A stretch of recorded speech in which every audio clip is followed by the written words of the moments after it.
name's Brianna Regosa, and I'm studying vocal performance and opera. I'm Zeno, and I'm a classical guitar. I'm Doman Vurnik. I'm a master's student here in vocal arts. I'm Patrick Aguayo. I'm a DMA in music teaching and learning. My name is Eileen, and I'm studying vocal arts and opera, and I'm an undergrad. My name is Hanwon Zhang, and I'm studying creative writing here. Hi, I'm Dennis, and I'm a flute performance major here. Hi, my name's Zhao Yuanqin. I'm a third-year DMA student in piano. My name is Mayan Stedman. I'm studying guitar and comparative literature. My name is Trinity. I am a second-year master's in vocal arts. And my name is Julia Bradison. I'm a DMA student in music teaching and learning, and today I will be your guide into an embodied and dialogical exploration of the sociology of musical excellence. I want to start with a claim, or an ethos, if you will. Every day, we wake up in a world that is different than the world we awoke to the day before. Thanks to technological advances via the internet and artificial intelligence, people around the world can connect instantaneously, collaborate instantaneously, and this rapid exchange is making information, knowledge, and even our whole understanding of the human experience grow faster than we can even conceptualize it. And this poses a serious challenge to traditional scholarship, especially in the field of sociology. In the normal order of academia, publishing an article, a book, or running a study could take months, a year, or even more. What if the state of society is different when our knowledge finally becomes legitimized? Without discounting the crucially rigorous and profound work of traditional scholarship, we need to come to terms with this reality. Sociological theories do not simply exist on the written page, at least not anymore. If we want to understand the world as it is today with all of its complexity and rapid evolution, it might be time for us to put our boots on the ground and meet it where it's at. Almost 20 years ago, at the 4th International Conference for Research in Music Education, Leora Bressler put forward this paradigm-shifting idea in her keynote speech.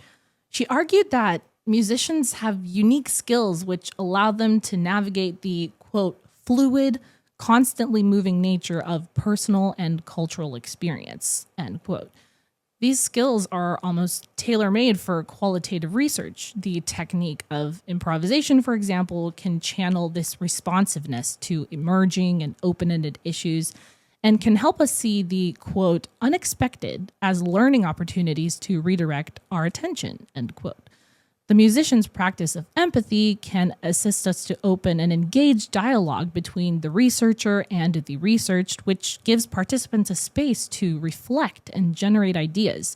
And an embodied approach to research can help us discover and shape the knowledge as we, quote, live in and through it, end quote. This is a deeply inactive and dynamic form of research that might be exactly the type of inquiry we need to break new intellectual ground, especially in our hyper-connected and ever-changing social world. So, in the spirit of Leora Bressler and with an all-encompassing curiosity and joy to make new knowledge in our world, our goal today is to make this grand experiment of an embodied, dynamic, and admittedly informal style of research and see what we can learn about theory on the quad.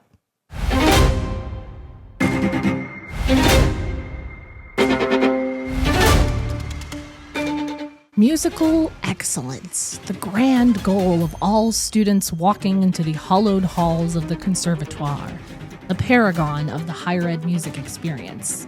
It's what students and teachers strive for in every performance, every jury, every practice room minute. The rewards of attaining it, well, there are many. For students, it means admission into more prestigious schools and different private studios. For teachers, it means the clout of having the most virtuosic student in the national or international competition. Prizes, money, and fame are all at stake. The most excellent of them all go on to have international careers as performers, raking in both the dough and the adoration of the public. They're often labeled as talented, gifted, innately capable of achieving heights of technique and artistry. Institutions hire the best teachers to attract the best students, all vying to be the next Juilliard, Curtis, or Berkeley. It feels natural for a musician to chase musical excellence, right? In a world that rewards stardom and exceptionality, whether in classical music or the pop music domain, the benefits of becoming an excellent musician are too great not to try to reach it. However, this single-minded pursuit of excellence is far from being the natural state of affairs. There are plenty of musical cultures around the world that prize participation over virtuosity and where everyone is assumed to be musical. So why is our society, and by extension our music education institution, so fixated on excellence? Well, sociological thinkers have some things to say about that. There are a number of sociological theories that have been applied to explain this ubiquity of musical excellence in music education, many of which land squarely in the critical sociology category.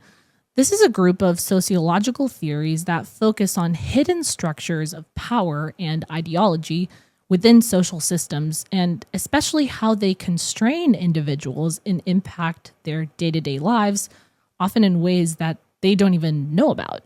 Take capitalism, for example. The capitalistic paradigm makes it seem like profit is the most important thing to attain, at the expense of natural and human resources. Scholars like Vincent Bates and Joseph Abramo see the pursuit of musical excellence as an enactment of capitalism and neoliberalism, which is an ideology that extends capitalism outside of its economic origins. Bates argues that school music is defined by a constant search for, quote, grades, rewards, continuous evaluation, end quote, which are the educational forms of profit. These push out more open-ended, creative, and personal goals of music education in favor of the bottom-line mentality of the exemplary music performance. The work of Abramo and also scholar Sean Robert Powell dives into the world of music competitions, more specifically, which are ubiquitous across all levels of formal music education. In his article, The Phantasmagoria of Competition in School Ensembles, Abramo explains that music competition establishes the value of a student's performance in relation to other performers, he says, a way to determine the performer's exchange value on the musical market. The easily measurable criteria to determine this exchange value are technical mastery, proficiency, the correct interpretation of the music being performed. And in music competitions, these forms of excellence, not creativity or originality, are the ones being rewarded. Powell relates this to Marcuse's performance principle, quote, the principle that our current capitalistic society is wholly stratified according to the competitive economic performances of its members, end quote. Powell and Bates have argued that this has become the one single-minded goal of the music education system, collapsing all forms of musical growth and excellence into a, quote, one-dimensional format. In this system, being note perfect and technical is musical excellence. William Coppola, a scholar at the crossroads of music education and ethics, takes a slightly different approach in this conversation. He describes that meritocracy, the belief that someone deserves to attain rewards through hard work, creates a system of winners and losers in music education, ultimately producing a new class of elites based on rewarding those who have won the, quote, zero-sum game in the system.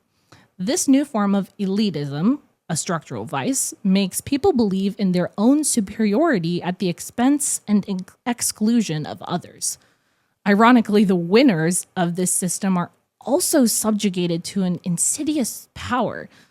Coppola brings in Foucault's complex concept of positive power to show how high achievers are constantly under an internal pressure to achieve under the guise of hard work and progress. This doesn't just happen on an individual level or even on an institutional level, but is a systemic vice that has permeated the music education field. A broad implication arising from the work of all of these sociological scholars is the notion that ideas, once they're baked into the culture of a system or a society, become the normal way of doing things. They become standard procedure, and people forget how the world could be otherwise. And this is the concept of ideology, which sociological theorists argue becomes reproduced over and over as the participants in a society continue to enact and give life to its values. Abramo, Powell, Bates, and Coppola describe in their works how standardization, competition, evaluation, and high achievement are the ways that we enact hidden ideologies, forcing people in the field to reproduce these ideologies through their unwitting and possibly unwilling participants who are part of the game. This theory, or these theories, paints a comprehensive and convincing picture of how and why musical excellence remains this primary goal of music education. Well, a strong theory is a strong theory, but how does it look in practice? Do individuals within the field enact the ideologies behind musical excellence knowingly or unknowingly? Would they defend the current state of affairs, or would they speak out against it? I set out to find the theory in the wild. That is, in a real music education institution, one that is arguably at the top of its game. Armed with a colorful placard, a set of incisive yet approachable interview questions, I set up shop in the Thornton Music School courtyard. I used the time-tested technique of luring hungry college students with a box of snacks, which gathered the attention of more than a few people passing by. And as they walked up to investigate, I greeted them with a smile and asked them to join me for an informal chat about musical excellence.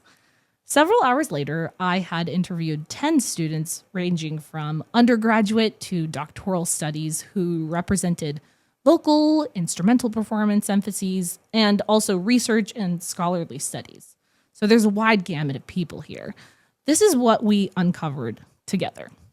The first question I asked each student was, what does it mean to be an excellent musician, or how do you know if someone is an excellent musician? This seemed like a pretty big and complex question to some of the participants. I think that's a really big question and a hard question. That's a good question. Ooh, wait, that's a really good question. Well, that's a toughie. I've actually thought a lot about this. The first idea that emerged is that musical excellence is kind of an elusive and subjective topic. It changes from person to person, from genres of music. What's excellent to one person, I think, is different maybe than what's excellent to someone else. And what your goals are. Not everyone wants to be Sabrina Carpenter, but not everybody wants to be singing Queen of the Night either. It depends on who you ask, what type of music they make. Musical excellence can also be quite intangible and hard to put into words. And more importantly, it's hard to quantify. There are certain things we do kind of compare and try to excel in music. But at the same time, there's definitely a lot of things in music that, is right beyond absolute Comparison. performance. Yeah, it's art. It's not quantifiable. Surprisingly, most, if not all, the students defined musical excellence as an expressive quality, the ability to communicate a message to an audience. I think that ultimately it's a lot about music as a form of connection and as a form of communication, and it doesn't have to be perfect in its medium as long as the message is being communicated. What they're trying to convey, or what's the message they're conveying across. Yeah, to share one's authentic and true passions and even self. I think that the thing that I mostly look for is just authenticity, to be honest. I really, really love when someone is just authentically themselves on stage and being able to convey that emotion to other people. It has to come from the heart. It has to be personal storytelling. Express themselves with their own voice. And to share something meaningful with others. I want to make sure that my music is moving people. Because the ability to impress, to move the listener, the auditory sensation that leaves an impression with the listener, makes forces some sort of an emotional reaction, and if that is achieved, I think the purpose of excellence, or like the purpose of music, is achieved with that too. What does it take to achieve that sort of musical excellence? Something internal, like passion, drive, or a love for the art that can possibly only come from within. I think you just have to have the passion and the love for it. I think that if you are passionate about something, it'll naturally kind of like show on stage. So much more internal work and work on empathy and stuff like that. Not that it's like innate, but like more than just like skill itself. Like you really just like have to have the desire to do it. Like I think as far as like achieving like excellence, well, it's more about like the drive that person has. Like it's more about like, can you tell like why a person is here? Like do they actually like want this? Some of the students also saw a social dimension of musical excellence, the ability to collaborate in positive ways with others. Okay. Prepared, but also it means like they have like a warm, inviting energy, and they're also very like respectful and considerate of everyone around them, and like the time we like dedicate towards the music we're making. Right, that makes and sense. I feel like that's like really high music excellence to me. Right, it's kind of like the environment that you create because I around think you. that like music is naturally very collaborative. It comes down to a lot of social aspects of how you interact with people. And I think that's like my core value of being a good musician, is being a team player, creating an environment that is accepting and loving. And I think that's what really makes an excellent musician. But what about technique, skill, and achievement? Develop techniques like sight reading and singing, like for being able to play fast scales. What's the best technique? How are we going to be able to like achieve the sound that we want? We have like so many competitions nowadays, and especially like there's such an emphasis on like playing fast and like playing super duper clean. It's like you sing, you're in tune, like you're doing what's on the page. Of course, that concept was everywhere in the students' responses, and it was the second most prevalent theme in all the interviews I conducted. But it definitely didn't appear in the way that I expected. Many students actively fought against a simple conflation of musical excellence with technical mastery, saying it was not enough for true musical excellence.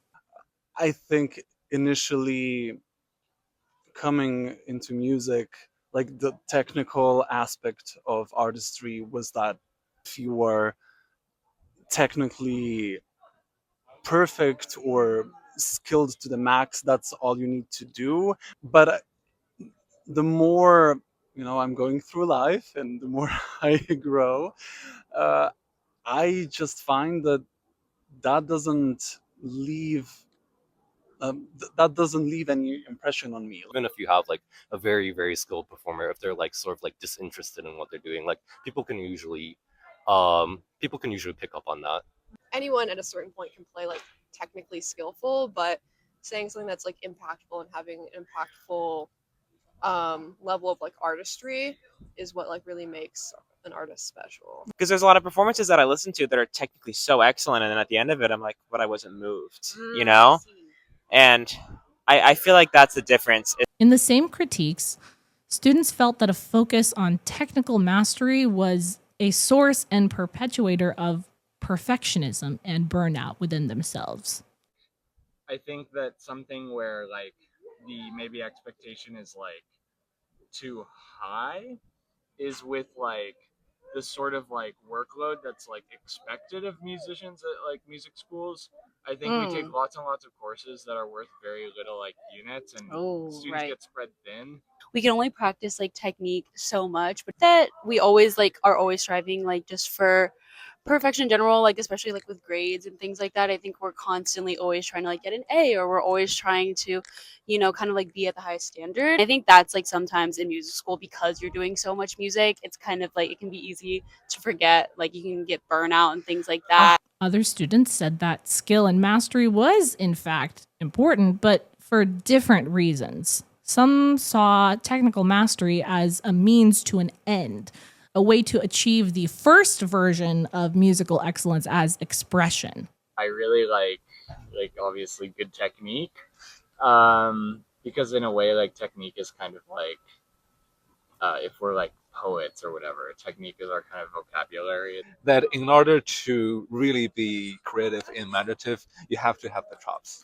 Like otherwise, it's limiting what you can do in Wow, music. right. So when you are like learning, right, you just need to build the skills. Practicing my technique, not because I want to have good technique, but because I do want to have good technique, but it's because, if I have incredible technique, it'll be one less roadblock in my way to having a good performance. Some students considered, quite reluctantly, that technical mastery was imperative in a competitive market, and it was a way to make sure you succeeded in the system and got the opportunities and jobs that you wanted. You guys, it's just a constant struggle. Yeah. Right? There are so many notes we need to play and I want to play well, either for our own sake or we need to like be someone and to get this position or get into something. I feel like me and a lot of other people grow up with the mindset that for my case, I need to be good at the flute just because, like, I need to be good. I need to impress people. I need to be at a high level. And then I was like, well, why? When I asked them, what do you think is the source of current ideas of musical excellence? Some students went directly to the macro level, identifying perfectionism as a core element of the system of music education, and even more broadly, Western society in general. I think a lot of like the rigidity comes from, specifically for like classical music, having such a long-standing like Western-centric background that can be difficult to escape. I think there is a common conception in our society that that skill, the technique is what makes you stand out as an artist, as a musician. And this doesn't apply only to like American culture, which I think is very success driven and like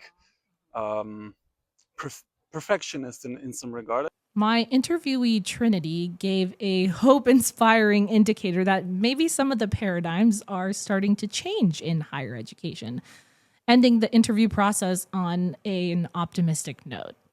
Thankfully, it is beginning to change. Some having to prove that you know what you're doing and that you are progressing towards excellence is still a thing. But I don't know. I do think it's beginning to change, that it's becoming more holistic. So what do we make of this wild caught, hand-gathered organic information we found out on the quad? What really is musical excellence and how is it contextualized through sociological terms? One thing we can say for certain is that it is a lot more complex and nuanced than theory can make it out to be.